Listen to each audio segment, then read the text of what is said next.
kako biti ukusnija, jer će biti slatka. Dakle, testo je već spremno. Neću Nutellu na nju dodati marshmallow, M&M's bombone, a zatim Njorc bombone. Da. A sad ću iseći picu. Izgleda jako ukusno. Ali nešto nedostaje. Da, tačno, to su žele bombone. Ali prvo ih treba istopiti.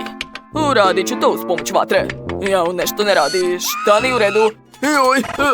Imaš li problem, Danny? Što me tako plašiš? Ne mogu istopiti žele bombone.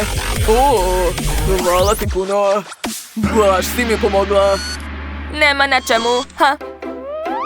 Dobro, sad imam tečni žele. To je baš ukusno. Sipat ću to u kalup. Da, pogledajte kako lepo curi. O, da, divno.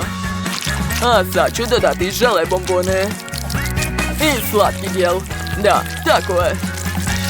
Ostalo je isteći picu na komade. To je to. Ja sam završio.